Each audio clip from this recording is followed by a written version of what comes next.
To my YouTube channel Saraswati commerce academy. तो friends, आज हम करने वाले हैं अपना बिजनेस स्टडीज का चैप्टर नंबर 4। ठीक है, आज हम क्लास 12th का बिजनेस स्टडीज का चैप्टर नंबर 4 करने वाले हैं, जिसका नेम है कोऑर्डिनेशन, नेचर एंड इम्पोर्टेंस। ठीक है, आज हम इस चैप्टर के बारे में बात करेंगे और आज के वीडियो सेशन में हम इस पूरे चैप्टर को कवर कर देंगे। ठीक है, तो अब इसमें क्या है, इसमें हमारी सबसे पहले नेचर बता रखी है कोऑर्डिनेशन की। सबसे पहले हम इसका कोऑर्डिनेशन का मतलब सीखेंगे, फिर इसकी नेचर सीखेंगे, नेचर कह लो या फिर फीचर्स कह लो कि फीचर्स क्या होती है हमारी कोऑर्डिनेशन की। नेक्स्ट है coordination is the essence of management, और लास्ट टॉपिक है हमारा इंपॉर्टेंस ऑफ कोऑर्डिनेशन। ठीक है, कि इंपॉर्टेंस क्या है कोऑर्डिनेशन की। अब सबसे पहले आपको पता होना चाहिए कि कोऑर्डिनेशन होता क्या है। कोऑर्डिनेशन का मतलब है कि सभी में बैलेंस बना के चलना। जितने भी हम काम कर रहे हैं, यानी कि जितने भी एक्टिविटीज कर रहे हैं हम एक बिजनेस के अंदर, ठीक है, परचेज की कर रहे हो, सेल्स की कर रहे हो, एडवर्टीजमेंट की कोई भी एक्टिविटी, या फिर आप फाइनेंस से रिलेटेड कोई भी एक्टिविटी कर रहे हो, तो आपको उन सभी में क्या करके चलना है, बैलेंस बना के चलना है, ताकि आप अपने ऑब्जेक्टिव्स को अच्छे से अचीव कर सको। ठीक है, तो वो होता है हमारा कोऑर्डिनेशन। ठीक है, अच्छे से बैलेंस बना के चलना। अब देखो नेक्स्ट इसमें बता रखा है नेचर ऑफ कोऑर्डिनेशन। नेचर क्या है, यानी कि इसकी फीचर्स क्या है।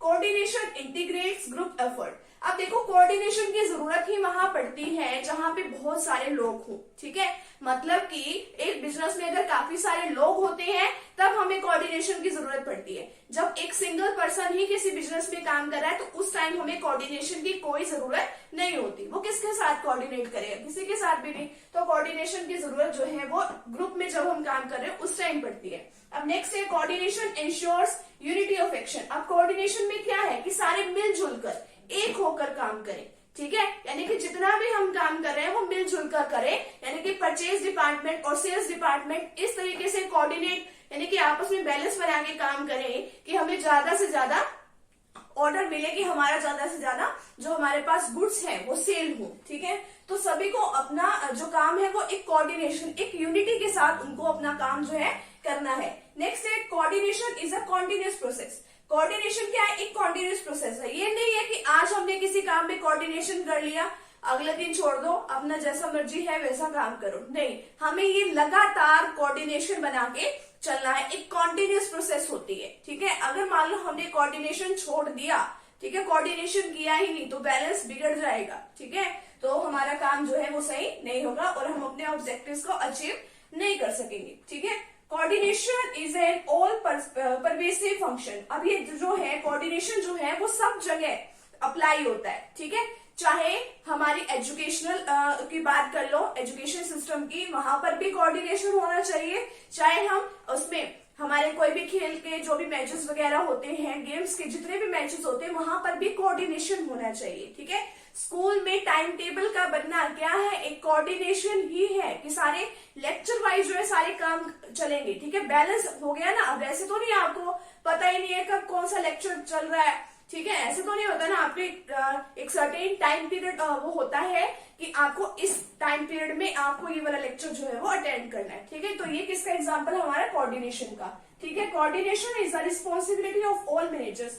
अब ये जितने भी हमारे मैनेजर है, चाहे टॉप लेवल के, चाहे मिडिल लेवल के, चाहे लो लेवल के, सभी की जिम्मेवारी है कि कोऑर्डिनेशन जो है अपने अपने एरिया में वो अप्लाई करें। ठीक है, तो ये तो है नेचर हमारी कोऑर्डिनेशन की। अब नेक्स्ट आता है coordination is the essence of management. अब एसेंस ऑफ मैनेजमेंट का क्या मतलब इसमें बताया गया है कि क्या जो हमारी कोऑर्डिनेशन होता है, ठीक है, क्या वो हमारे मैनेजमेंट का, ठीक है, क्या एक और फंक्शन है। जैसे कि हमारे मैनेजमेंट के फंक्शन कौन कौन से होते हैं, हमने 3rd चैप्टर में भी पढ़ा था, planning, organising, staffing, directing and controlling. ठीक है, तो क्या इसको हम 6 फंक्शन मान ले। कुछ जो हमारे स्पेशलिस्ट है, ठीक है, जो हमारी ट्रेडिशनल स्पेशलिस्ट है, वो तो मानते हैं कि हाँ भी ये अलग फंक्शन है, और जो कुछ मॉडर्न जो हमारे स्पेशलिस्ट है वो मानते हैं कि नहीं, ये एक अलग फंक्शन नहीं है, बल्कि ये उन्हीं फंक्शंस का ही एक पार्ट है। ठीक है, एक इंपॉर्टेंट पार्ट है। अब देखो इंपॉर्टेंट पार्ट कैसे, यानी कि उन्हीं के साथ अप्लाई होता है। यानी कि जब हम प्लानिंग कर रहे हैं तब भी कोऑर्डिनेशन होता है, ऑर्गेनाइज कर रहे हैं तब भी कोऑर्डिनेशन होता है, स्टाफिंग कर रहे हैं तब भी कोऑर्डिनेशन, डायरेक्टिंग कर रहे हैं तब भी कोऑर्डिनेशन, एंड कंट्रोलिंग कर रहे हैं तब भी कोऑर्डिनेशन जो है हमारा होता है। ठीक है, अब प्लानिंग के टाइम पे कोऑर्डिनेशन कैसे होता है, जब भी आप कुछ ना कुछ प्लान कर रहे हो तब आप सभी को कोऑर्डिनेट करके करके चलोगे, ठीक है। यानी कि मान लो जब भी कोई मान लो सेल्स कर रहे हो या परचेज कर रहे हो, फाइनेंस रिलेटेड कितनी भी एक्टिविटीज कर रहे हो, सबसे पहले आप क्या करोगे, अपने सारे जितने भी डिपार्टमेंट है सबसे पहले आप उनसे एडवाइस लोगे कि हमारा कभी लास्ट में काम जाके ऐसे डिस्ट्रॉय ना हो जाए, ठीक है। अगर मान लो कि कोई सेल्स मैनेजर है, उसको सेल्स करनी है, ठीक है, कि मान लो वो चाहता है कि मेरी इतनी सेल्स होनी चाहिए, पहले तो वो सारे डिपार्टमेंट से कंफर्म करेगा, उनसे एडवाइस लेगा ताकि उसको बाद में जाके कोई प्रॉब्लम ना हो। तो प्लानिंग करने से पहले मतलब वो कोऑर्डिनेट करके चलता है। अब नेक्स्ट है कोऑर्डिनेशन एंड ऑर्गेनाइजिंग। ऑर्गेनाइजिंग में कोऑर्डिनेशन कैसे होते हैं, ऑर्गेनाइज करके चलते हैं हम सारे काम को। हमारे जितना भी सारा काम होता है ना, उसको हम छोटी छोटी एक्टिविटीज में बांट लेते हैं और सभी को हम काम दे देते हैं, ठीक है। अब हम छोटी छोटी एक्टिविटीज में इसको क्यों बांट देते हैं, ताकि हमारा सारा काम जो है वो परफेक्ट ढंग से हो जाए। उसमें भी हम सारे उसमें कोऑर्डिनेशन बना के चलते हैं कि जब एक पर्सन का मान लो एक डिपार्टमेंट का काम जहां पे खत्म हो रहा है, नेक्स्ट डिपार्टमेंट का काम वहीं से स्टार्ट होगा, ठीक है। तो इस तरीके से सारे एक दूसरे पर डिपेंड हो जाएंगे, अपने आप कोऑर्डिनेशन जो बन जाएगा, ठीक है। नेक्स्ट है कोऑर्डिनेशन एंड स्टाफिंग। जब भी हम स्टाफिंग कर रहे हो, जब भी हम नए एम्प्लॉय अपने बिजनेस के अंदर लेके आ रहे हो, तभी हमें कोऑर्डिनेशन की जरूरत पड़ती है, ठीक है। अब देखो हम ऐसे एम्प्लॉय अपने बिजनेस के अंदर, अपने ऑर्गेनाइजेशन के अंदर लेके आते हैं जो काफी मतलब वेल एम्प्लॉयड हो, ठीक है, यानी कि वो उनको काफी अच्छी नॉलेज हो उस बात की, उन्हीं को हम क्या करते हैं, कोऑर्डिनेशन एंड स्टाफिंग कहते हैं इस पॉइंट को। नेक्स्ट है कोऑर्डिनेशन एंड डायरेक्टिंग। अब डायरेक्टिंग वाले में क्या बताया गया है, डायरेक्टिंग वाले में बताया गया है कि आगे देखो हमें इनको डायरेक्ट करना पड़ता है कि वो काम किस तरीके से करें, उनको मोटिवेट भी करना पड़ता है, ठीक है। तो उस बात में भी हमें कोऑर्डिनेशन बना के चलना पड़ता है कि हम, अब देखो अब एक के लिए तो मान लो वो काम जो है फायदेमंद हो सकता है, ठीक है। डायरेक्ट जब हम कोई भी गाइडलाइंस किसी और को इंस्ट्रक्शंस दे रहे हो, एक के लिए तो मान लो वो फायदेमंद है, बट हो सकता है कि हमारी जो बाकी होल सोसाइटी है उसके लिए वो चीज जो है फायदेमंद ना हो। तो हमें ऐसा भी नहीं करना है, हमें सभी का कोऑर्डिनेशन बना के चलना है कि सभी के लिए वो काम जो है वो फायदेमंद हो, ठीक है। अब नेक्स्ट है कोऑर्डिनेशन एंड कंट्रोलिंग। अब हमें जब हम देखो कोई भी काम है जब हमने कर लिए, कोई स्टैंडर्ड हमने बना लिए, ठीक है, फिर बाद में हमारा रिजल्ट आता है, फिर हम कंपैरिजन करके देखते हैं ना, ठीक है, कि हमारा काम अपने ऑब्जेक्टिव्स के अकॉर्डिंग हुआ भी है कि नहीं हुआ है। तो कंट्रोल करते हैं फिर हम बाद में, ठीक है, कंट्रोल करके देखते हैं और फिर साथ ही साथ हम उसमें कोऑर्डिनेशन बना के चलते हैं कि आगे से हम ऐसी गलती ना करें, ठीक है। और लास्ट जो हमारा पॉइंट है वो क्या है, इंपॉर्टेंस ऑफ कोऑर्डिनेशन, ठीक है। इंपॉर्टेंस क्या है, साइज ऑफ ऑर्गेनाइजेशन, ये इसका फर्स्ट पॉइंट है। अब देखो साइज ऑफ ऑर्गेनाइजेशन, जितना बड़ा हमारा ऑर्गेनाइजेशन यानी कि जितनी बड़ी हमारी ऑर्गेनाइजेशन होगी उतनी ही ज्यादा हमें कोऑर्डिनेशन की जरूरत पड़ेगी, ठीक है। तो वहां पे हम ज्यादा से ज्यादा क्या रखेंगे, कोऑर्डिनेशन रखेंगे, और जितना ज्यादा कोऑर्डिनेशन रखेंगे उतना ही ज्यादा हम अच्छे से अपने ऑब्जेक्टिव्स को अचीव कर पाएंगे, ठीक है। तो हम अपने सारे लेवल्स पे क्या रखते हैं, कोऑर्डिनेशन रखते हैं, ठीक है।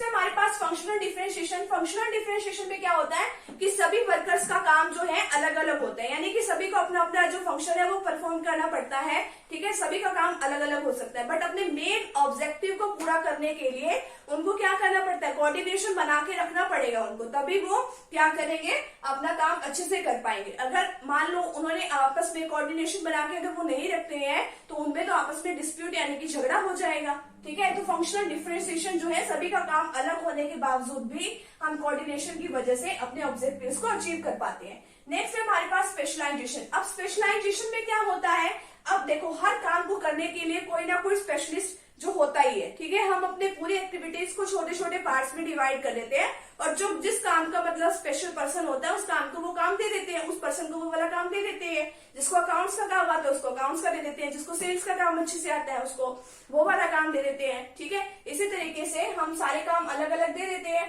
बट हमें उसमें भी हमारा मेन ऑब्जेक्टिव जो है, हर बंदा, अब देखो हर पर्सन जो है अपने अपने काम में क्या होता है, स्पेशलिस्ट होता है, वो किसी की सुनता नहीं है वैसे तो, ठीक है, कि मेरे काम में कोई दखल अंदाजी क्यों करे, बट हमें वहां पर भी कोऑर्डिनेशन की वजह से हम जो है अपने ऑब्जेक्टिव को पूरा कर सकते हैं, क्योंकि हमें जितने भी डिपार्टमेंट है हमें सभी के साथ कोऑर्डिनेशन बना के चलना है, क्योंकि सभी का एट द लास्ट जो ऑब्जेक्टिव है वो तो सेम ही होता है, ठीक है। तो इसी वजह से, और लास्ट पॉइंट है हमारा जिसके साथ हमारा चैप्टर जो है कंप्लीट हो जाएगा, वो है इंटरडिपेंडेंस ऑफ डिफरेंट प्रोसेसेस। अब देखो जितने भी हमारे पास वर्कर्स हैं, अब जितने भी वो एक्टिविटीज हमारी चल रही है वो सारे एक दूसरे पर क्या है, डिपेंडेंट है, ठीक है। उनको एक दूसरे पर डिपेंड होकर काम करना पड़ता है, तो इसलिए वहां पे कोऑर्डिनेशन जो है, कोऑर्डिनेशन की वजह से हम कह सकते हैं कि हम अपने ऑब्जेक्टिव्स को पूरा कर सकते हैं, ठीक है। और कोऑर्डिनेशन की जो जरूरत है वो हमेशा हमें तीनों लेवल पे पड़ती है, चाहे वो टॉप लेवल हो, चाहे वो मिडिल लेवल हो और चाहे वो लोअर लेवल हो। ठीक है, तो कोऑर्डिनेशन हमें हर जगह चाहिए ही चाहिए। तो इसी के साथ जो हमारा जो चैप्टर नंबर 4 है वो हमारे यहीं पे कंप्लीट होता है और हम अगले वीडियो सेशन में डिस्कस करेंगे चैप्टर नंबर 5 के बारे में। ठीक है, तो फ्रेंड्स अगर आप चैनल पे न्यू है तो चैनल को आप प्लीज सब्सक्राइब कर दीजिए, वीडियो को लाइक कर दीजिए और बेल आइकन को प्रेस जरूर कर दीजिएगा ताकि आपको आगे आने वाली वीडियोस का नोटिफिकेशन मिलता है। तो मिलते हैं नेक्स्ट टॉपिक के साथ, नेक्स्ट वीडियो के साथ। Thank you very much.